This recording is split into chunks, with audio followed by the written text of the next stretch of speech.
Hello, Pewter people. Scott Reynolds here with another Pewter Pulse. The Bucs are still reeling from their 23-20 home loss to the Commanders in the wild card playoffs.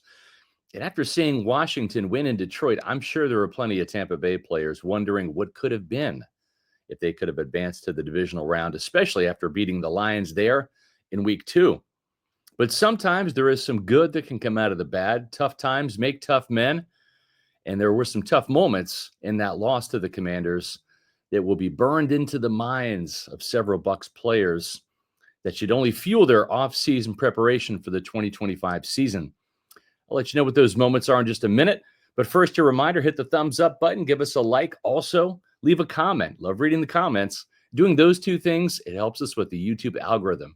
Gets us in front of more awesome Bucs fans like you. So thank you. Okay, let's talk about 6 defining moments in that loss that should drive some Bucs crazy this offseason when they think about it, but also hopefully would drive them to greatness as well. Yaya Diaby had a couple of moments worth remembering or forgetting in that playoff loss. He finally got a sack of the very elusive Jaden Daniels on a key third down, only to have it be erased with a questionable penalty in the first half. Diaby wouldn't sack Daniels again, and as the team's best edge rusher coming off NFC Defensive Player of the Week honors, he should have been rushing Daniels on Washington's final drive. Instead, on a 2nd and 10, Todd Bowles had Diaby drop into the flat to cover running back Austin Eckler, who caught a swing pass and took it 18 yards for a huge first down. A couple of close calls for Diaby. If I'm Diaby, I have enough clout as a third-year player to where I'm going to have some dialogue with Bowles in the offseason and ask to rush the passer more and drop in coverage less. As I reported in a recent SR's Fab 5 column, Diaby went from dropping in coverage 9% of the time as a rookie up to 17% of the time last year. And Anthony Nelson and Joe Tryon-Shoyinka dropped into coverage around 25% of the time on pass plays, just ridiculously high numbers. Something Todd Bowles needs to look at in the offseason. Interceptions were hard to come by in 2024 for Tampa Bay's defense. The Bucs only had 7 last year, which is unacceptable, with 6 coming from the secondary. Tampa Bay had 13 interceptions the year before, so this is close to a 50% drop. 7 is just an unacceptable number. And inside linebacker Deion Jones dropped one at the goal line in the fourth quarter. It didn't prove to be fatal as the Bucs got a turnover on downs on the next play at the 3-yard line. But maybe if he picks off that pass, he returns it for 20 yards or more. The 30-year-old Jones could factor into the Bucs search for inside linebackers this offseason due to his previous starting experience in Atlanta, and he played pretty well against the Commanders. Tampa Bay re-signed Jones to a 1-year future contract on the cheap. But imagine the impression he could have made on the organization had he hauled in that pick and turned in a big play in the playoffs. Kalijah Kancey didn't get a chance to go against Jaden Daniels in week 1 due to a calf injury, so the playoff game was his first taste of Daniels' speed. And as fast as Kancey is, he missed Daniels a couple of times at point-blank range, unfortunately. The biggest miss came on 3rd and 2 at the Tampa Bay 15 with just 40 seconds left.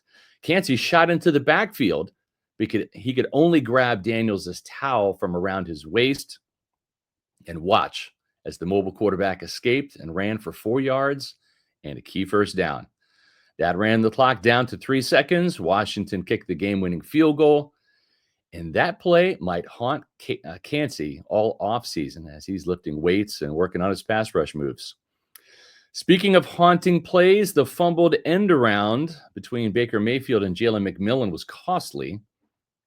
I don't mind the call from Liam Cohen like some of you do. It's essentially a handoff. The Bucs had run that play all year. McMillan had averaged around 10 yards per carry on previous end arounds. It was no more dangerous than really throwing a pass which can be dropped or intercepted. You just don't want to fumble the handoff, and that's what happened. The veteran QB and the rookie receiver will stew on that play all offseason. McMillan also had a drop in that game that he'll be thinking about. McMillan didn't end his breakout rookie season the way he wanted to, and I think the Washington game will motivate him this offseason.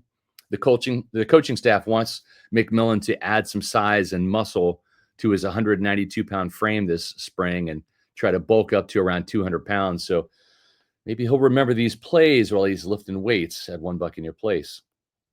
Speaking of rookie mistakes, center Graham Barton had a costly early snap on 3rd and 1 at the Washington 12-yard line with 5:32 left in regulation and the Bucs down 20-17. The ball was snapped, and the Commanders' defensive line jumped into the backfield while the rest of Tampa Bay's offensive linemen were still in their stance. Bucky Irving was tackled for a 2-yard loss, and Todd Bowles decided to kick a game-tying field goal rather than go for it on 4th and 3 and try for a potential go-ahead touchdown. That was Barton's last snap of the year, and he will be thinking about that play all offseason. You know what happened after that? The Bucs defense, which did not force a punt in the wild card game, could not get a stop over the final 4 minutes and 41 seconds and lost the game.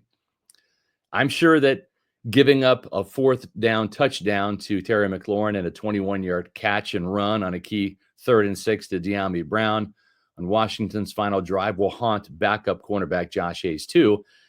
But the Bucs have to hope that Hayes won't be playing any defense in 2025, only on special teams as a gunner. The Bucs didn't get blown out by the Commanders. They lost by 3 points to Washington, not like 14 points like Detroit did.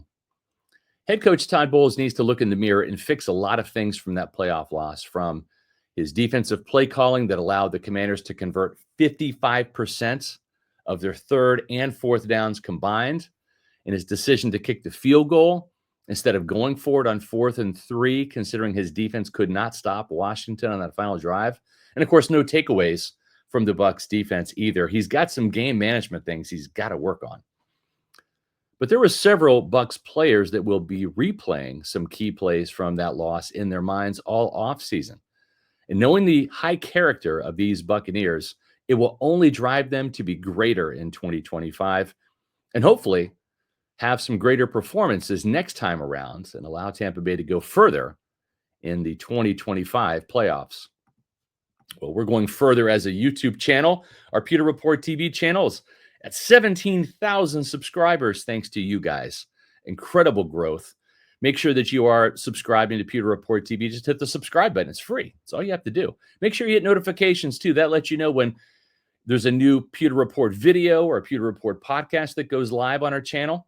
Appreciate all the support. Make sure that you follow us all off-season on X, Facebook, and Instagram at Pewter Report. We'll be in Mobile, Alabama for the Senior Bowl coverage. Bucs always draft a lot of Senior Bowl players. And for all of the off-season news, coaching changes, free agency, and draft coverage, you know where to go, pewterreport.com. And I'll be back soon with a new Pewter Pulse.